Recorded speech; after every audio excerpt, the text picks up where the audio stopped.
The bride is shoved to the floor, her wedding dress ruined. A sign labeling her a killer hangs from her neck. She looks up in desperation at her fiancé and her best friend, who stand over her without pity. She pleads, tears streaming down her face, but they remain unmoved. The fiancé glares down, then slaps her hard across the face. He leans in, whispering a secret that makes her eyes widen in pure shock. Then, the best friend kneels, a cruel smile on her face as she reveals the final betrayal.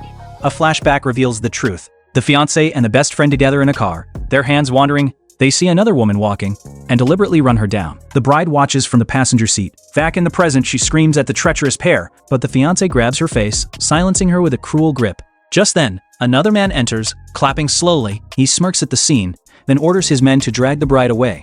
They haul her across the floor as her fiancé and best friend embrace, kissing passionately in front of her. Suddenly, she jolts awake on a sofa. It was a nightmare, a memory. She grabs her phone. The screen shows a happy wedding photo of her and her fiancé. Her eyes fill with shock. Then slowly, a cold, vengeful smile spreads across her face. She's been given a second chance, and this time, she will have her revenge. The bride peeks through a crack in the door, watching her fiancé and her best friend kissing passionately. He pulls a cloth off an easel, revealing a photo of her standing over the dead body. His face is a mask of cruel triumph. The best friend beams with delight. He grabs a stack of killer signs, throwing them into the air and laughing maniacally with his new lover. The bride's face hardens, her eyes burning with cold fury as she listens to their evil plan. She clenches a small charm in her hand, her knuckles white.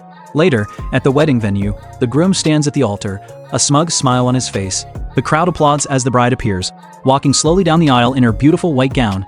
She looks directly at her groom, a faint, chilling smile playing on her lips. The bride rushes through the rainy streets, glancing at her watch anxiously. She spots a man on the phone across the way. Just as he gets terrible news, he clutches his chest in pain and collapses to the ground. She runs to his side, quickly giving him some medicine from a small gourd she carries. The man recovers, thanking her profusely.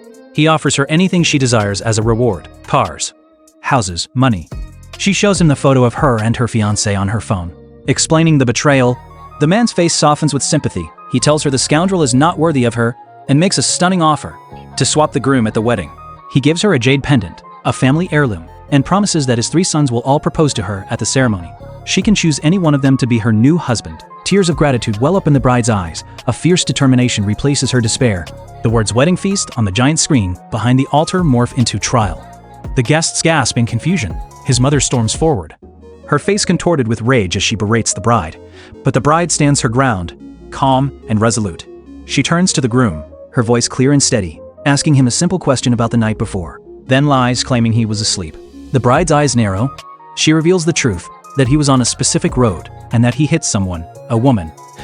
The groom's confident smirk vanishes, replaced by pure terror. The wedding officiant tries to lighten the mood, asking the couple to share their love story. The bride takes the microphone, her smile radiant but her eyes cold. She recounts their 7-year relationship, how she worked, 3 jobs, sold her inheritance, and even sold her own blood to support him.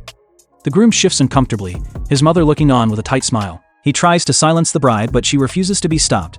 She looks him dead in the eye, her voice ringing with accusation, and asks if he is worthy to be her husband. The groom recoils, stunned, as she declares that his hands are stained with blood, that he is a killer. The guests gasp in horror.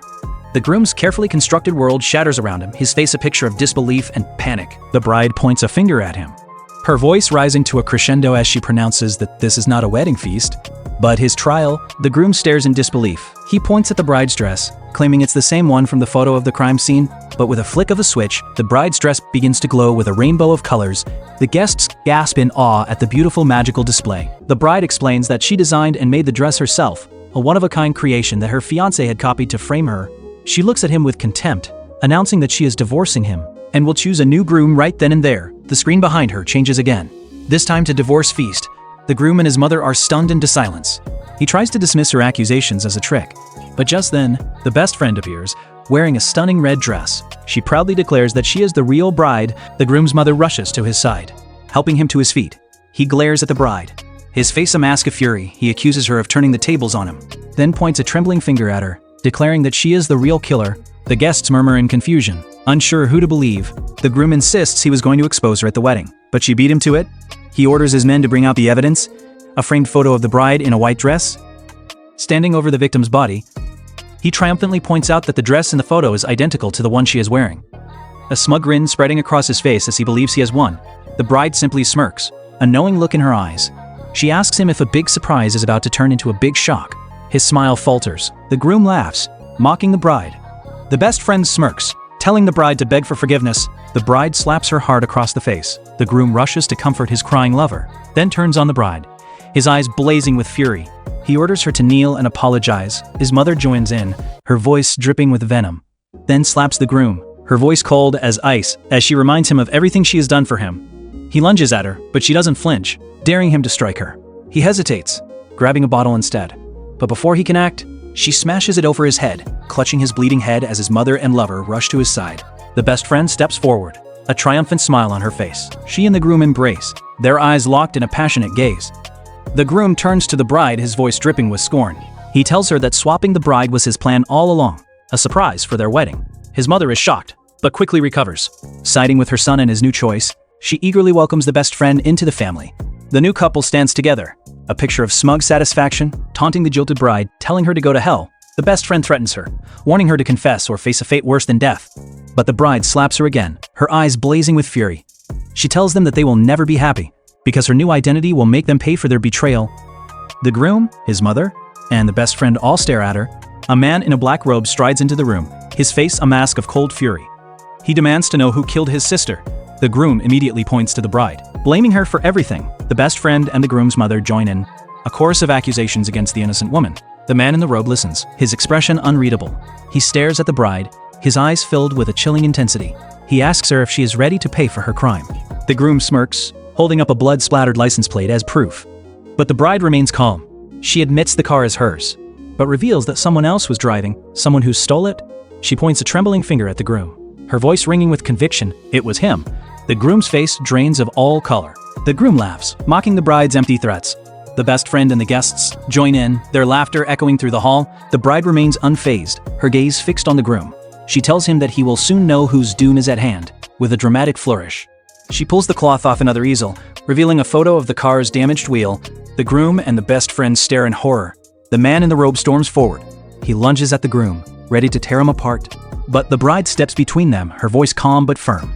She has one more surprise in store, one that will seal their fate forever.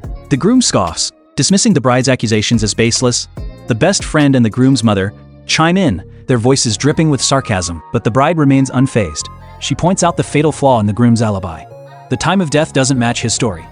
She then reveals the final, damning piece of evidence, the car's dashcam footage, which she had secretly replaced. The guests gasp as the truth unfolds. The groom's affair, his reckless driving, and the hit and run, all captured on camera.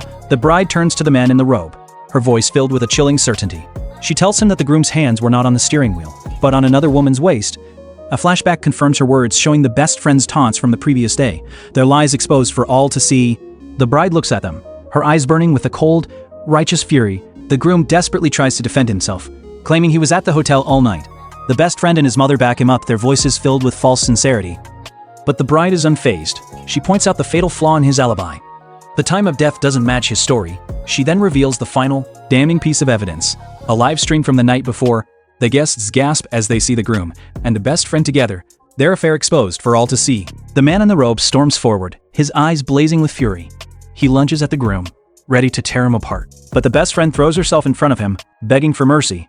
She tries to claim it's all a coincidence, pulls out her phone, a shaky finger pointing to the screen, a final, desperate attempt to save her lover and herself. The bride presents the final piece of evidence, a photo of the groom getting out of the car near the crime scene. The man in the robe grabs him by the collar, his face contorted with rage. But the groom desperately pleads his innocence, claiming he was just getting food. The bride calmly dismantles his lies, pointing out that the restaurant he named was closed for renovations, and that the distance he traveled doesn't add up. The groom stammers, trying to invent another lie, but it's too late. The evidence is overwhelming. The guests murmur in disgust, their initial sympathy for the groom turning to contempt. The man in the robe's eyes blaze with fury, but the best friend throws herself in front of him, begging for mercy. The man in the robe grabs the bride by the throat, choking the life out of her. She gasps for air, her face turning blue. He accuses her of being a liar and a killer. The best friend and the groom urge him on, their faces twisted with malice. The best friend seizes the opportunity, urging him to execute the bride on the spot, but just as he's about to deliver the final blow, the bride shoves him away. He stumbles back, a look of pure shock on his face. The bride stands tall, her eyes blazing with a newfound strength, her voice ringing with a power that silences the room. She is not a killer. The best friend presents her evidence, a hotel receipt, proving she and the groom were together, away from the crime scene. The guests check their phones, confirming the distance between the hotel and the scene of the accident. The groom smirks, his confidence returning. He declares that the bride is the real killer, and that this whole wedding was a trap to expose her. The man in the robe, convinced of the bride's guilt, lunges at her, his hands wrapping around her throat.